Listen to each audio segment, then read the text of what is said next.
This first week reminded me what this challenge is really about. Not perfection, but adaptability. The 6 week Adventure Athlete Challenge isn't a test of willpower, it's an invitation to move, often, creatively, and sustainably, through the real rhythms of life. The goal isn't just to do more, it's to keep moving no matter what the day throws at you. Frequent, adaptable, recoverable. Day 1, Adventurous Beginnings. I started this week fired up. I was excited to put the spirit of the challenge to the test. So I took to the woods and experimented with combining my stamina and strength modules into one. I ran 10 rounds of trail intervals, 60 seconds on, 60 seconds off.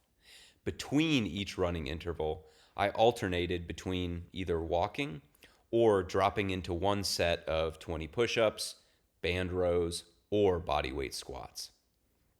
The woods became my gym, and I used what I found naturally to assist in the training. Pulling exercises can be hard to come by in the wild unless you're climbing a tree. So today I brought a band with me, which let me do my rows in a variety of positions. It also fit easily into my pocket during the run. The rhythm between sprinting and calisthenics felt energizing.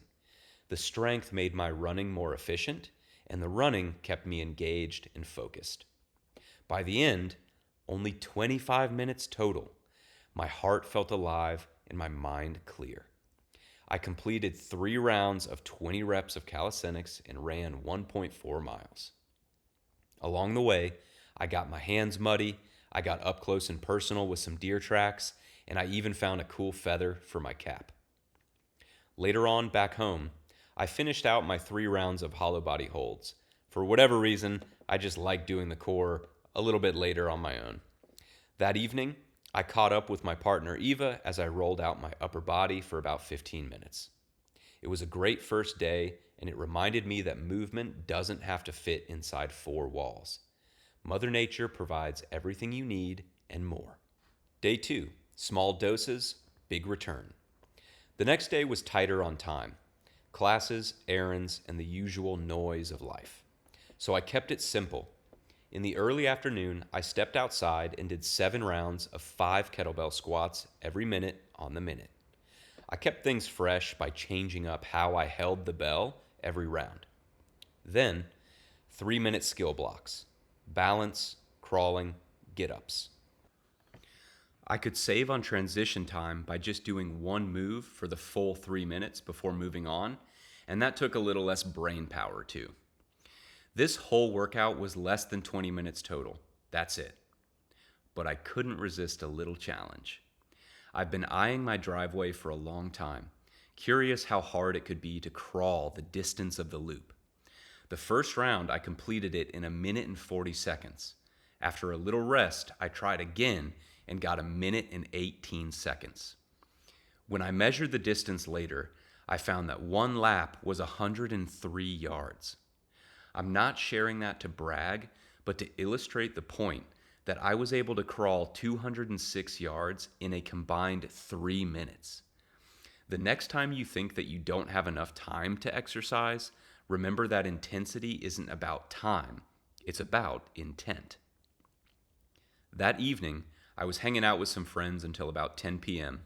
So right before bed, I set the clock for 6 minutes and made sure to quickly roll out my lower body.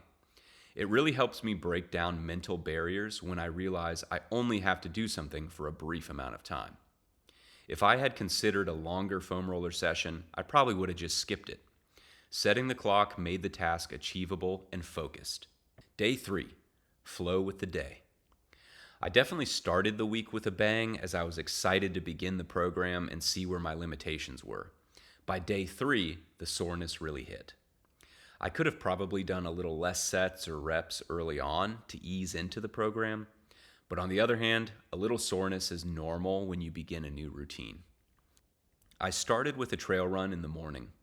Since I didn't include any calisthenics this time, I managed to cover a little more distance than on Monday, 1.58 miles. When I got home, I went right into meal prepping, but saw the opportunity to stretch out my calves while cutting up chicken. It's good to be opportunistic and fit stuff in where you can. Later, after some computer work, I hopped into the gym for my calisthenics around midday. I chose some easier versions of the exercises because of the soreness and kept things relaxed. That night, I had a good foam roll while watching TV with the family. Today, training stopped being a session and became a rhythm woven throughout the day. The movement flushed out the fatigue, but the intermittent training gave lots of recovery time. The soreness faded. I was reminded that recovery isn't rest, it's circulation, it's attention. Movement is medicine. The goal is to show up, but modify the intensity, rest intervals, and volume to find what your body needs on that day. Day 4, movement as family rhythm. Day 4 was another full day of computer work and errands. I missed my noon kickboxing class after an appointment ran long, a good reminder that even the best plans shift. Around 3, I took a short break and hit a 5-minute EMOM of kettlebell swings. 20 reps a minute, 100 reps total. Just 5 minutes, and my energy flipped. This is proof that you don't need hours, just intention. Later, when my son came home, we found a spot in the woods and turned my skill practice into play. Inverted crawls, balancing, and exploring together. It wasn't just training, it was time well spent.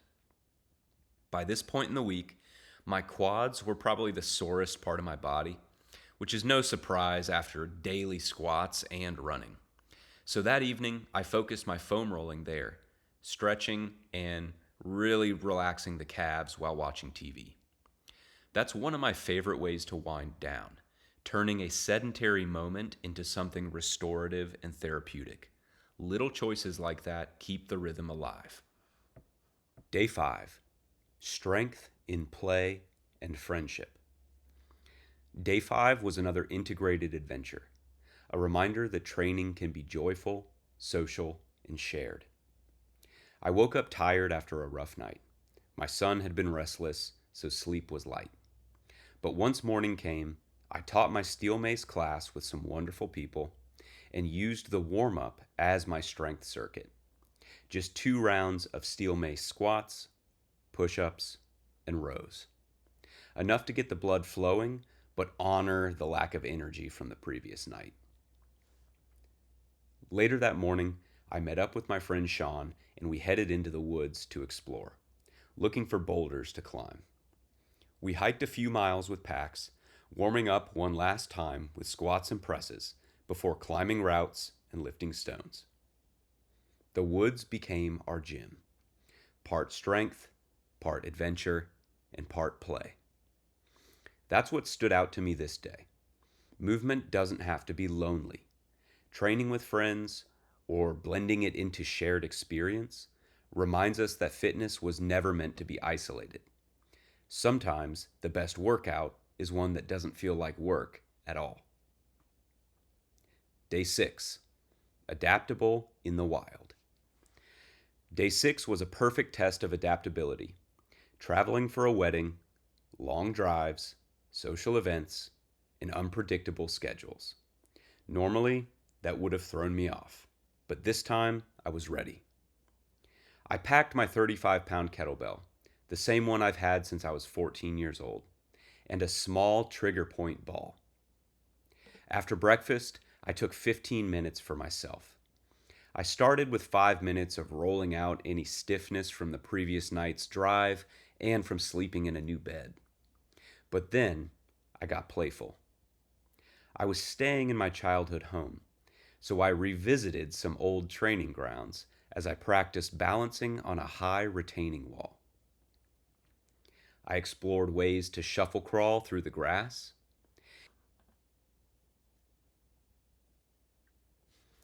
and even did side-sit get-ups in what used to be my old bedroom, now the grandkids' race car room. Just 2 or 3 minutes per movement was all I did, and I seriously felt great. Finally, I grabbed the kettlebell and went straight into 5 minutes of clean and press. No gym clothes, no perfect setup, just me in the same clothes I wore to brunch, moving with intent. That's the point. You don't need ideal conditions to stay consistent. You just need to remove the excuses. Pack a small tool like a tennis or lacrosse ball for recovery. Create your own training space wherever you land. Take 5 minutes, maybe before anyone else wakes up in the morning, or right in between the periods of chaos. That's enough to center yourself for the day. Adaptability means freedom, the freedom to move anywhere, anytime, no matter what life brings. Day 7, reflection and rhythm. Day 7 wasn't a day for pushing, it was a day for reflection. After a full week of movement, teaching, travel, family, and play, I could feel how each day had its own rhythm. Some were intense, some light, some social, some solo. But all of them were part of the same flow. What stood out the most this week wasn't the volume of training, it was the consistency of attention. Even on the busiest days, I found small moments to move, breathe, or roll out. Sometimes 5 minutes, sometimes 20, but always something. That's the essence of this challenge. Not to dominate your schedule, but to weave movement into your life so naturally that it becomes a living rhythm. I realize that adaptability isn't just about changing workouts. It's about staying in relationship with your body through every season, every demand, every surprise. Week 1 taught me that consistency isn't built by force, it's built through flexibility, curiosity, and presence. As I step into week 2, the goal isn't to do more, it's to do better, to refine the rhythm, recover well, and keep the fire burning.